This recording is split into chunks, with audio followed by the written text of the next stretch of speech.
coming up next on the Passionately Married podcast. I'm looking out for me, but I also want for you what you want. So I think it takes a perspective that cares about the spouse, cares about what they want. It makes me feel good when you get what you want. And I can help be a part of that. Mm-hmm. But I also enjoy when I get what I want too. It's because it's the one thing that's the pitfall about the win-win to me is it's exchange-based in some regards. It is. Pam, did you know how the vibrator came to be an electric device? Have you heard the history lesson associated with this? No, I don't know this. So in the late 1800s, there was actually a medical diagnosis for women that was called hysteria. Right? Okay. So the symptoms included anxiety, nervousness, and sexual desire. In other words, it sounded like they were walking around fairly horny in a lot of ways. Sexual nervousness? Yes. Okay. So a pair of prominent physicians estimated that actually 3/4 of American women were at risk. So they would then They use the word risk, okay? Yeah, so then they would go to the doctor where he would provide a treatment called the pelvic massage. Okay, you with me so far? I'm with you. So the prescription was of a clitoral orgasm, was a treatment for hysteria, and it actually dates back even before that. Some medical texts refer to the 1st century AD as a prescription that would be used for this. So healthy massage was used to achieve what doctors called paroxysm, and it's the treatment by these doctors. Well, hold on. But the treatment by the doctors would actually make them quite tired. The doctor's tired. Yes, it would, because it was lots and lots of women were coming in for this treatment. And so it was Joseph Mortimer Granville. He had the genius idea and invented a device that did the hard labor for the doctors in the early 1880s. Okay? So he invented the first electromechanical pleasure probe vibration therapy, and it became hugely popular. So by the turn of the century, needlework catalogs actually advertised models for women who wanted to try the treatment at home, thus making the vibrator the 5th electrical appliance to arrive in the home after the sewing machine, the fan, the tea kettle, and the toaster. Really? Really. That's amazing. Well, that's amazing. And then the legitimacy of the medical device declined after the 1920s when Freud correctly identified paroxysm as sexual. And in the 1952 American Psychiatric Association dropped hysteria from its list of recognized conditions.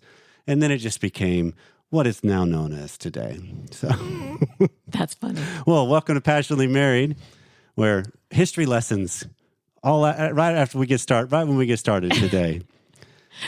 Where we're having great conversations as this one has. Hopefully everybody learns something as we go through the day today. Everything has an origin. It's interesting to know the origins, but to have that be the 5th thing into that, okay, that's beautiful. It makes sense in some ways, but then it's also like incredible. That's awesome. Yeah. At this point, we're like, really, that's kind of common sense. So if you got some feedback for our show or something we've missed, let us know, 214-702-9565 or feedback@passionatelymarried.net. Coming up today on the regular free version of the Passionately Married podcast is some feedback we got from the episodes 610 and 611, if I'm remembering right, where a listener has emailed in and given feedback on all of the segments.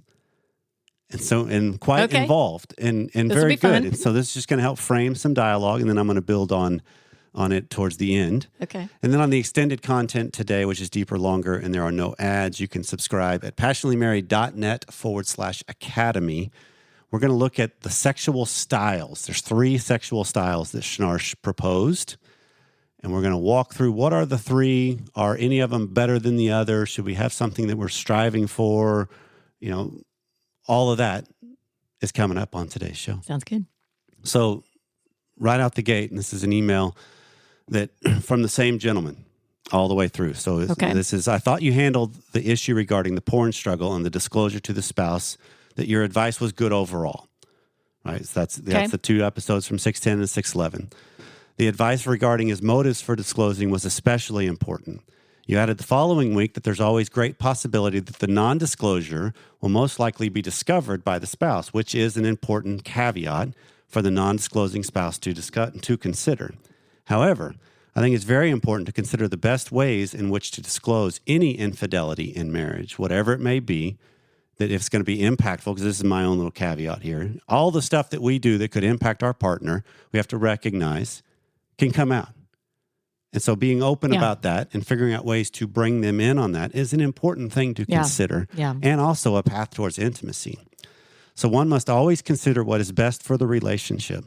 Sometimes that might be a rip the Band-Aid off approach, but other times it may involve the help of professionals or clergy who can be there to help rebuild after the bomb is dropped, which I think is a fantastic framework.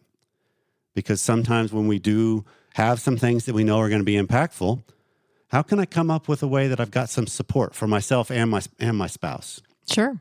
Right? Because I think it's important for everybody to realize it's messy when we have to deal with our own issues, our own struggles, and how they will then impact our partner. Yeah, so bring in a trusted third party to kind of be there with you during that. Yeah, yep. Okay. And I'll add, as a professional, if you have in mind, I want to seek out some therapy to do that, give them a heads up.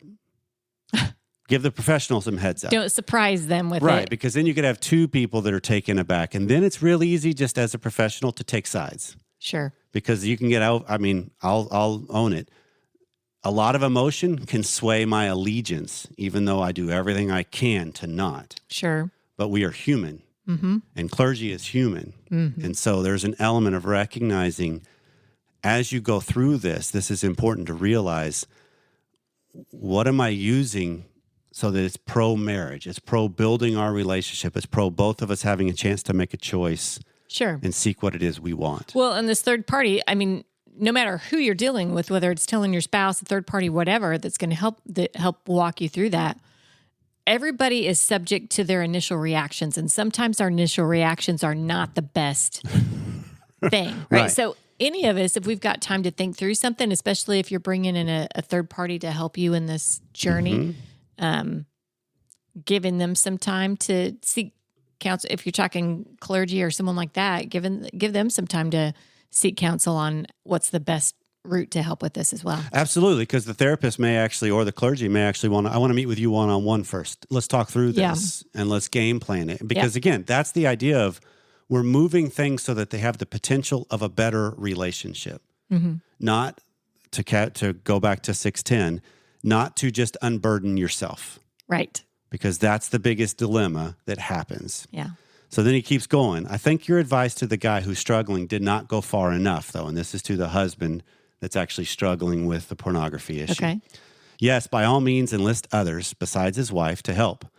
But while accountability partners can help manage unwanted behavior, this will not help him get to the root of the issue, which is why he keeps struggling with the porn. Are you familiar with the book Unwanted by Jay Stringer? He's a Christian therapist in the Pacific Northwest. If not, check him out. His approach is to get curious about our sexual fantasies and unwanted sexual behaviors as a way of discovering the sore spots from our early life that have never been healed. He talks about how accountability alone, along with all the other tricks people try to use when they're struggling with unwanted sexual behavior, as lust management is a particular example, which he says never really works in the long run. As someone who's worked in the faith community for many years and is privy to people's struggles, I tend to agree. So, yes, we're familiar with Jay Stringer. He was on episode 588 in the archives when we were Sexy Marriage Radio last year. And I agree. The whole concept of what the Christian world has come into play a lot of times to detriment of people in a lot of ways, and I don't think it's intended, but the idea of let's squash desire, let's manage lust as a way of sanctifying ourselves is a short-lived path. It doesn't last in the long run. It turns into willpower. Okay. Almost. It turns into the analogy I think of, this is used in a different context, but when I'm thinking of unwanted behaviors, I use the framework of the rider, the elephant, and the path. Are you familiar with this framework before? Okay. No, I'm not. You think of it as the rider is our willpower. It's our choice. It's our rationality in some ways. That's a bit of a loose, but it's really our willpower. Okay. Right? The elephant is our emotions, or in this case, our behaviors, our addictions, our things that we do and we act upon. And then the path is our environment. It's our surroundings.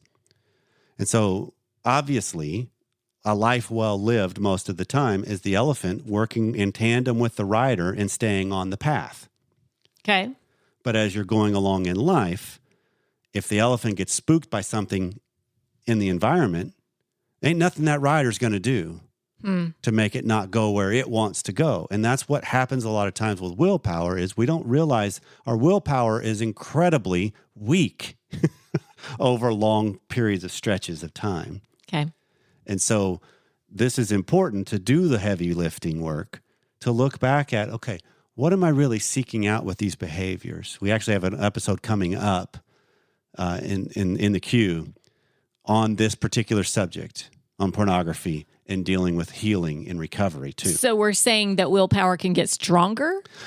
Or no. just that okay. I'm saying most of the time, okay, let me speak from my experience in this. Okay. I don't know if we've ever had this conversation, so here we go. This could be kind All of right. interesting. When I was in the real throes of the struggle of the addiction, of the constantly going back to pornography, because I would have the regular cycle, which a lot of people have had, of it's discovered or you come clean and you rededicate and you have a time where it's good and then you relapse and then you start all over. And then you add time, you're good, and you relapse. And so anytime I'm on that whole, okay, this cycle, I'm done with it. And I can, for a while, I have great energy. There's no problem. Stay away. I deal with the path real well, my environment real well. But then I'm tired, or I'm stressed, or I'm emotional, or I'm disappointed in something with us or my life. Or oddly enough for me, when something was a real success, I would then sabotage myself. Interesting. There would be more temptation in my path, in my emotions, and my willpower could go, you know what? No, go away. Don't do that. And that works for a time, but eventually that just gets tired. And it's like, screw it. And you're back to it. And that's a simplification of the process, but it's what we all do. It's the same thing with dieting. It's the same thing with anything we want to do, where it's like, you know what? I don't consciously choose the path. I just give in. That's willpower's problem. Because I can't always white knuckle it. Okay. Particularly when it's rough. That's where the accountability helps. That's where it's the whole system that I want to have in place. Okay. That really does help, because you do need to get to what's it underneath, right? Because what I found was I still have deep in there this whole loneliness feeling from the latchkey kid world and from just parenting, family of origin stuff. Yeah. And so I can have times of that where it's like, boom, I'm all of a sudden a little kid again and I'm alone. And now it's like, okay, if I'm smart enough and I've done the work like I have now, I see that and realize, all right, I don't need to medicate from this. I don't need to escape this. I can turn towards it, actually. And I'm better off. Yeah. And we're better off. Yeah. And then that creates better trust, and that creates better relationship. And then also creates a possibility that you can create a podcast together.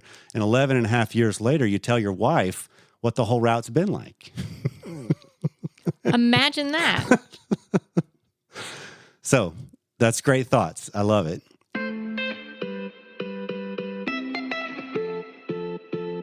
As I look back through our life together for 29 years now, Pam, there are lots of seasons where good therapy made all the difference. Oh my gosh. Yeah. And the courage and the willingness for both of us to speak up and realize we need to reach out for help, because this may be shocking coming from a therapist.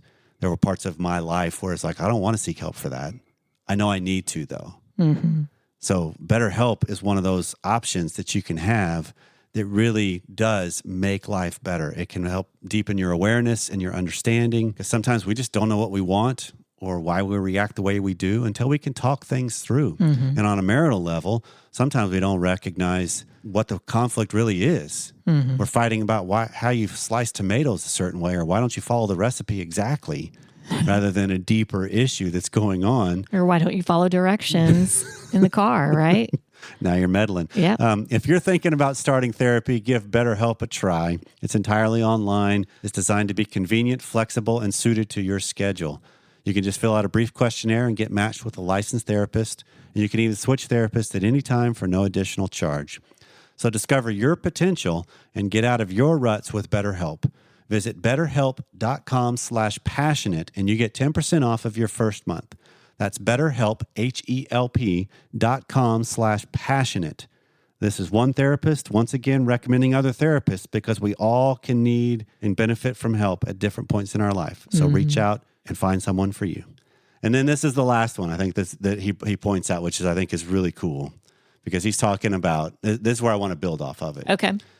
He's talking about the episode from 611, if I'm remembering right, with the wife that wanted to unload her day at the end of the day in the bed because it created better intimacy and connection for her.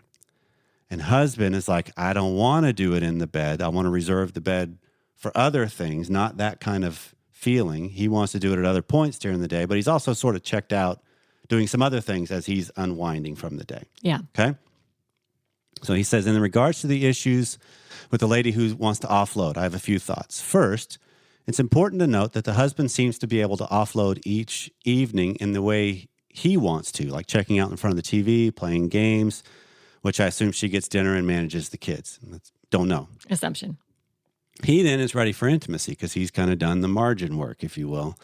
So I think it's important to say that the current situation is on his terms already, rather than framing the situation as the wife having to have it on her terms or not. Quick caveat. The way I framed it that way was because she was the one that emailed in. Okay. Right? If they both did, we got a different route we can go. Okay. So just add that because I always try to believe when our show is going on, we want to answer the emailer. Right. We can't always assume their spouse because we know there's two sides to every story. Yeah. So there's probably a win-win to be found here if they can focus on what each of them needs to decompress at the end of the day. He seems to be able to check out and she just seems to need him to simply listen. And I agree that a neutral place for her to do this would probably be best. But we too have added a couple chairs in our bedroom, which is something we mentioned about what we have done. It took me a long time to learn from my wife that what she wants is just a chance to unload and offload, and she does that on a drive home. She has about a 30-minute commute. So sometimes if the phone call doesn't happen, we'll sit in the chairs, we'll have a glass of wine and talk. We also do this a Sunday drive in which we do a more in-depth check, and this is what I love, to discuss schedules, logistics, solve problems, and check on each other's batteries. So we even ask each other, so how's your battery? That's a great question. Yeah. Right? Of just where are you? Yeah. I love that kind of a check-in. So if our collective battery ever gets low or below 50%, we start finding stuff to cut out of our schedules and figure out how we can recharge. And then we also ask each other, how's your sex life on this sounds like on this drive? They must be members of State of Our Union. Maybe so, because that's built in on a monthly basis. Yeah. Or they even add, tell me about the last time you had sex, which I love the framework of both of these because it's a checking in, not on a we. Right. It's how are you doing? It's checking in on your spouse. And then because the whole point to me, and this is where I love how this is built and the way he's framing this, is because the whole point of this is creating a marriage where there's room for the two of them. Yeah. Individually. Yeah. And so can you see the depth that is capable of us as people to where if you and I had this conversation about, hey, tell me about the last time you had sex, you could describe something that could be a little disappointing or hurtful or disagreeing with me because your experience could have been different than mine, even though overall we could have said it was pretty good. But individually we might have been, I kind of was upset about this. Right. It's the same scenario. It's the same event that you guys co-created, right? But clearly you had a different experience in it. And this is what we've talked about a lot of times on different episodes when you're talking about conflict or trying to get to more intimacy and knowing each other better. Right. You have different experiences. And so at a different time, I love their timing of Sunday afternoon, going on a drive, but some time totally separate. This takes the heat out of it. Right. Don't do it in the midst of, or when you're already emotionally charged and that elephant is ramped up to bring back in the dialogue. Yeah. Yeah. So we're doing this together, being real intentional about it and being real intentional about what we're going to talk about. Mm-hmm. And if you do that on a consistent basis, I mean, just like you do with the State of Our Union, where it's a weekly and then a monthly and then a quarterly with different questions, the whole point there, well, not the whole point, but a lot of the point there is that we're going to talk about these things regularly. Right. It's not just when we had conflict, because if you bring up that question only when you have conflict, well, that makes it even worse because your spouse thinks, well, you're only bringing this up because you want your way. It's already charged and heated. Yeah, but if it's something we're discussing regularly and bringing up and showing that we care about one another on a regular basis, it doesn't make those conversations so heated. Right. It's already on the forefront. Right. And by the way, since you've mentioned it a couple of different times, passionatelymarried.net/union is how you find out more about the State of Our Union. Right. In case anybody was not familiar with that. But this creates the question to me, Pam, of is the whole framework of win-win. How does that hit you? And this is not built completely off of what he's talking about or the feedback, but just the idea of a win-win situations in marriage. How does that land? Well, I would say it's possible, but not always. Okay. That's my initial reaction. So what are the things that would make it possible? Two grown-up people that really are... I'm looking out for me, but I also want for you what you want. So I think it takes a perspective that cares about the spouse, cares about what they want. It